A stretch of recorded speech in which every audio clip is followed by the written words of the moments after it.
Bismillahirrahmanirrahim. Kita akan membahas satu tema yang ini sebetulnya lebih ke arah penyikapan kita terhadap apa yang berkembang di masyarakat, dan yang namanya penyikapan ini penting karena salah sikap itu bisa membawa kita kepada kecelakaan sebagaimana istrinya Nabi Lut.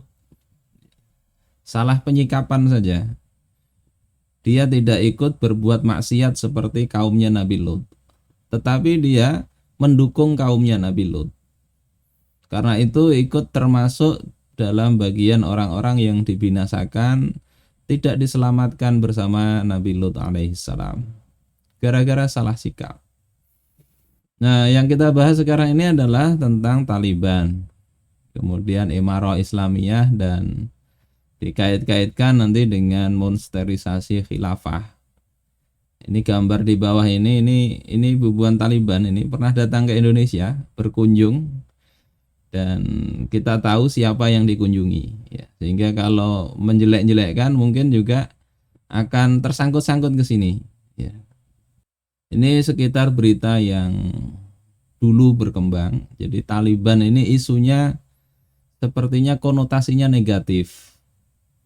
Sehingga Firly misalnya nyebut KPK itu banyak di sana itu ada Talibannya. Jadi Taliban nyusup sebetulnya bukan Taliban sana ya, maksudnya orang yang berpikiran seperti Taliban. Konotasinya negatif ini kita tahu.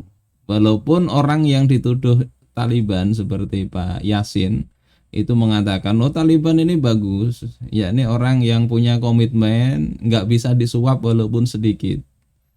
Itu menurut ya sisi orang yang dituduh mengaku-ngaku begitu. Tapi konotasi di masyarakat sepertinya negatif. Kemudian ini kata Pak Bushro menyebutkan isu radikalisme itu bagian strategi upaya pelumpuhan KPK. Jadi Taliban itu dikaitkan dengan radikalisme, dan radikalisme itu sesuatu yang harus diperangi. Nah, ini Taliban kata ini yang baru-baru ya, itu katanya sampai menyusup ke lembaga pendidikan. Ya, ciri-cirinya itu nggak mau menghafal nama menteri, nama partai. Ya gimana mau menghafal nama partai, kan lebih baik menghafal nama ikan, bisa dapat sepeda kan. Kemudian ini yang berita yang agak baru ya, BIN itu menyusup ke Taliban. Katanya, walaupun setelah dicecar netizen, katanya menyusup itu cuma sekedar maknanya berkomunikasi. Jadi kosakata baru. Jadi konotasi semua ini konotasi negatif. Ya, seolah-olah itu perang radikal dan sebagainya, radikal dalam makna negatif. Terus ini dikaitkan dengan khilafah di berita-berita ini. Jadi apa yang terjadi di sana itu di sini ikut panas juga suasananya.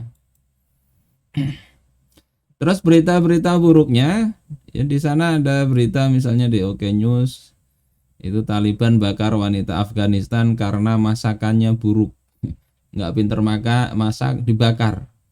Ada berita lagi ditembak gara-gara keluar rumah, dan kita lihat videonya yang ditayangkan ternyata bukan video di Afgan tapi di Suriah, jadi bubuan ISIS dan sebagainya. Ini berita-berita ini sumbernya dari mana? Kemudian ini ibaratnya di-share saja oleh media-media di masyarakat di Indonesia ini. Kesannya memang sangat-sangat negatif. Walaupun nanti ada berita seperti ini, yakni ada bantahan. Bagaimana menyikapi ini? Kalau kita sikapi berita satu persatu tentunya akan berat. Kita juga bukan orang sana. Berita yang sampai ke kita ini kan sudah tangan keberapa? Maka kita perlu perhatikan sabda Rasulullah Shallallahu Alaihi Wasallam, kafa bil mar'i kadziban. cukuplah seseorang itu menjadi pendusta. Ayu hadditsa bikulli ma sami'a. Kalau dia membicarakan, mengatakan semua hal yang dia dengar. Kalau sekarang semua hal yang dia baca dari sosmed, dari media, seolah-olah semua benar, dia share. Maka ini Rasulullah katakan sebagai orang yang berdusta. Berdusta. Dusta ini sesuatu yang dosa yang besar di dalam Islam. Ketika menjelaskan hadis ini, Imam Al-Munawi mengatakan di dalam Faidul Qadir, ai idza lam yatasabbat, yakni berita itu kalau tidak dicek kebenarannya, tidak dipastikan dulu, atau ghalabatul dzon, dugaan kuat. Kenapa bisa disebut dusta? Li'annahu yasma'u adatan as-sidqa wal kadzib. Karena seseorang itu secara adat itu mendengar ada yang benar, ada yang dusta. Di berita itu kan dua, itu bisa benar, bisa dusta. Fa idza haddatsa bikulli ma sami'a, kalau dia menyampaikan apa setiap yang dia dengar, la mahalata yakdzibu, maka tidak diragukan lagi dia itu pasti menyampaikan pula yang bohong itu. Ini pentingnya kita. Jadi kadang nggak terasa bisa itu share berita, ada banyak dosa masuk ke dalam buku catatan kita karena berdusta. Apalagi ini dustanya kepada sesama akan menurunkan kehormatan seorang muslim. Saudara-saudaraku sekalian rahimakumullah. Oleh sebab itu paling tidak ada 3 hal ini yang perlu kita tanyakan dulu sebelum kita men-share sebuah berita. Pertama itu adalah penting atau enggak. Jadi tidak semua berita termasuk Taliban misalnya itu ya perlu kita tanggapi. Karena apa? Bisa jadi enggak penting, menghabiskan usia kita saja. Apalagi kita harus cek tiap satu-satu. Kalau enggak penting enggak perlu kita tanggapi. Kemudian yang kedua, ketika itu penting, maka kita perlu mencari sumbernya siapa. Karena sumber ini menentukan absah atau tidaknya. Jadi salah satu yang jadi pokok yang harus kita cek adalah sumbernya. Kita mencari informasi tentang Nabi Muhammad misalnya saat kita berada pada masa itu, pas dapat sumbernya dari Abu Jahal atau dari Abu Lahab, nyata jelas bahwasanya nanti Muhammad itu buruk sekali karena sumbernya dari situ. Nah, berita-berita yang berkembang yang negatif itu kita lihat ya dari sumber-sumber yang memusuhi yang diberitakan, sehingga wajar itu jelek.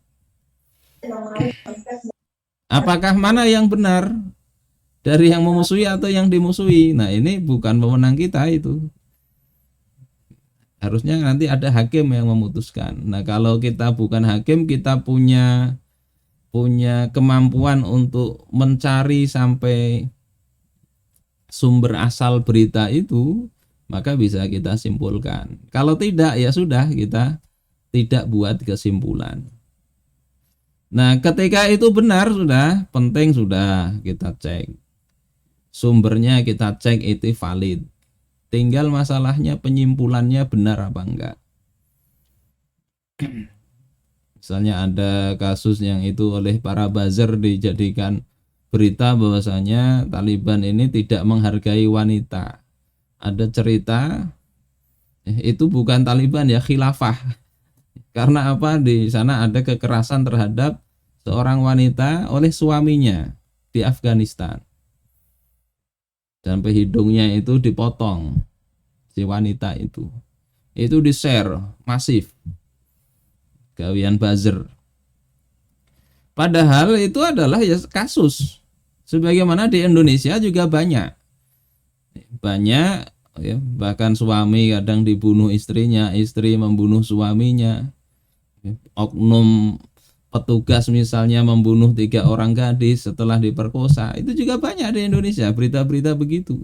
Apakah kemudian dengan itu bisa ditarik kesimpulan bahwasanya sistem negara ini rusak, tidak menghormati wanita? Kan tidak begitu. Jadi ini problem di kesimpulan, penyimpulannya, benar apa tidak. Kadang itu berita-berita kecil atau yang terjadi di masyarakat sana itu dibesar-besarin dan diatasnamakan sebuah sistem. Padahal itu yang dipakai sekarang itu kan juga bukan sistem Islam. Saudara-saudaraku sekalian rahimakumullah, 3 hal ini penting kita perhatikan. Nah, kemudian bagaimana memahami kondisi Afghanistan itu? Ini secara umum aja, karena kalau kita bicara detail ya panjang sekali. Kita punya gambaran yang umum, yakni perlu adanya wijhatun nazar, sudut pandang itu. Yang pertama, kita melihat perkara di sana hendaknya sifatnya internasional. Problem di sana itu bukan hanya sekedar problem Taliban, tapi ada problem negara-negara besar yang lain. Ini harus dilihat ini di sini.